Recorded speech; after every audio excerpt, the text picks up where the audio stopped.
I never imagined the day would come when I'd tell someone to leave my home, least of all my daughter-in-law.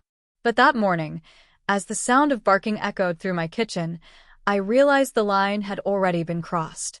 The dogs were at it again, 3 of them, each more restless than the last, scratching the doors, snarling at shadows, and leaving muddy paw prints across the tiles I had scrubbed just yesterday.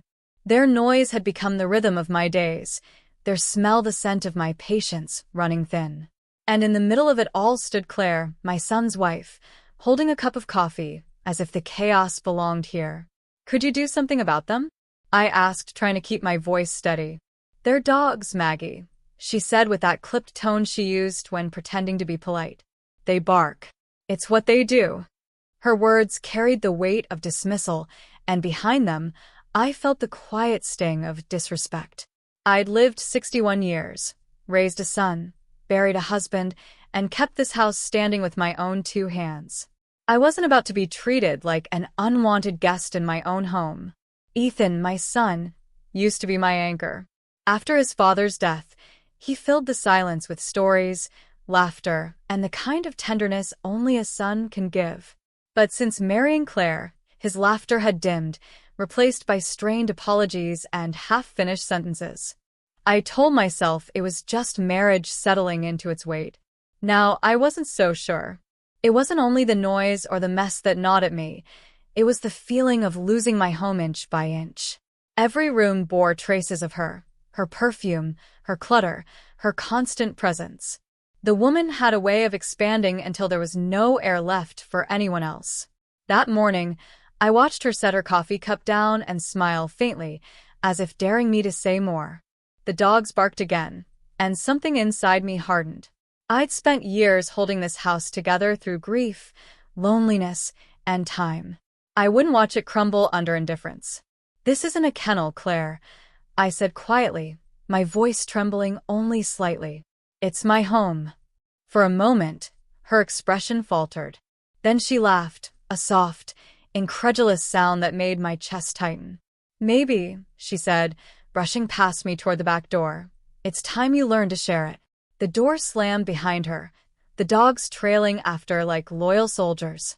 And in the silence that followed, I realized this wasn't just about the dogs, or even about her. It was about everything I had been holding inside for far too long.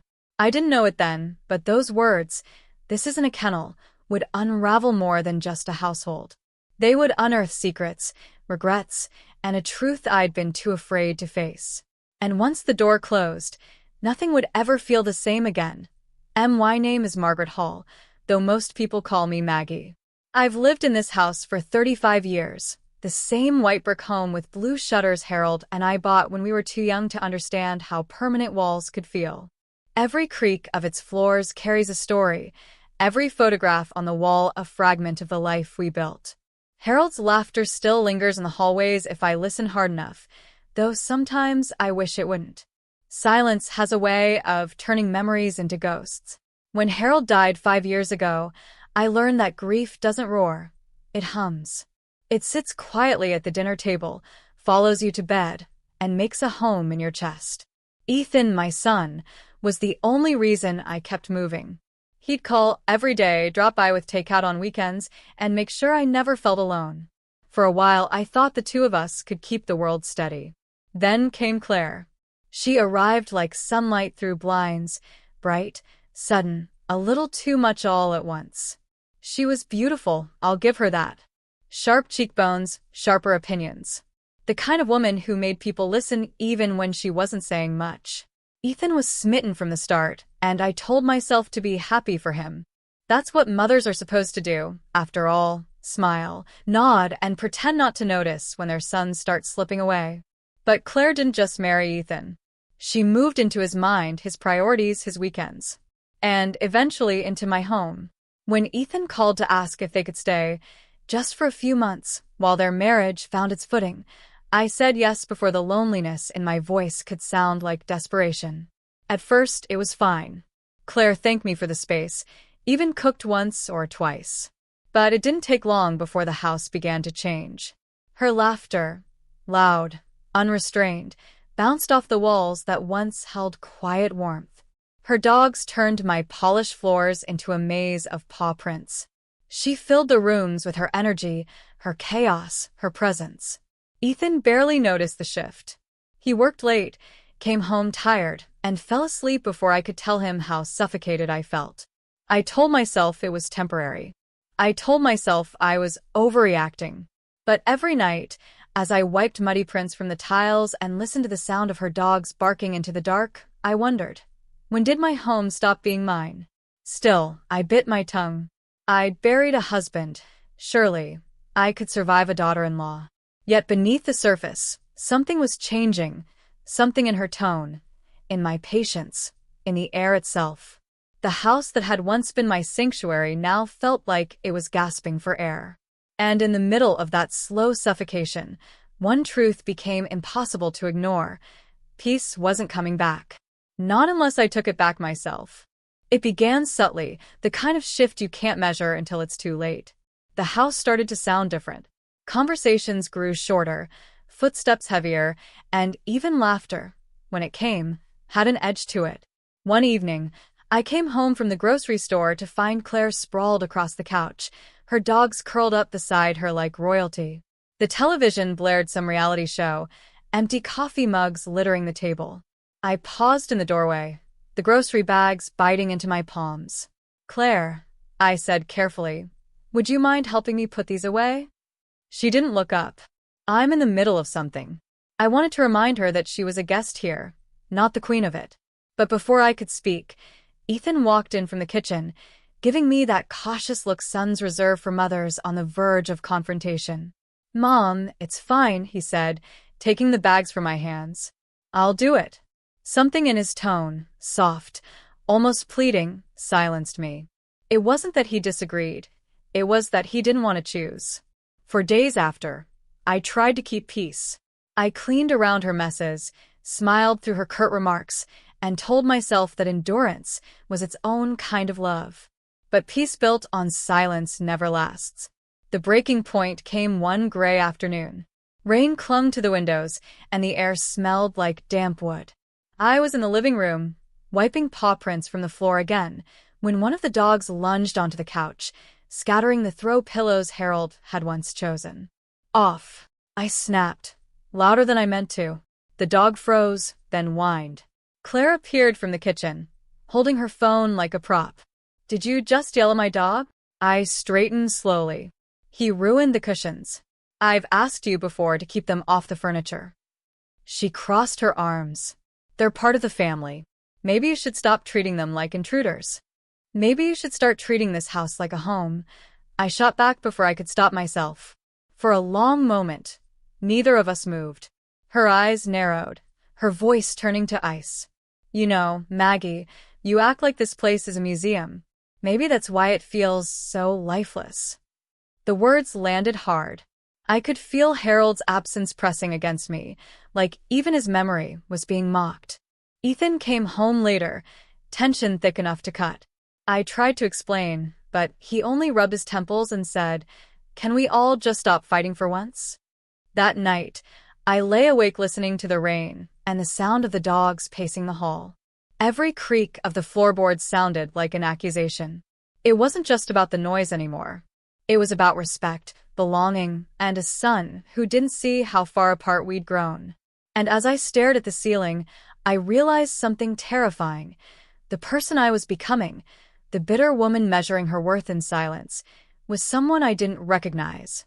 Something had to give. It happened on a Sunday, the kind of gray, unassuming day that gives no warning before it shatters something permanent. I woke early, hoping for quiet. The house was still, the dogs asleep for once, the air heavy with that faint, comforting scent of rain-soaked earth. I almost believed, for a fleeting second, that peace had returned. Then I heard it, muffled voices upstairs. Not arguing this time, but low and weary, the kind of conversation that comes when two people have run out of ways to pretend. I moved closer to the stairs, pausing when I caught my son's voice. "I can't do this anymore, Claire," Ethan said softly. "Every day feels like walking on glass." Her reply came sharp, brittle. "You think it's easy for me? Living with your mother, watching my every move." My hand tightened on the banister. I had meant to listen, but the truth was spilling down those stairs like a confession I was never supposed to hear. "I'm trying," he said, "but you won't meet me halfway." "Halfway," she laughed, though there was no humor in it. "I gave up everything to be with you, Ethan. My job, my apartment, my freedom, and what did I get? A husband who hides behind his mother's walls." There it was. The words I didn't want to believe, but somehow already knew. By the time they came downstairs, I was sitting in the kitchen, hands wrapped around a cold cup of tea.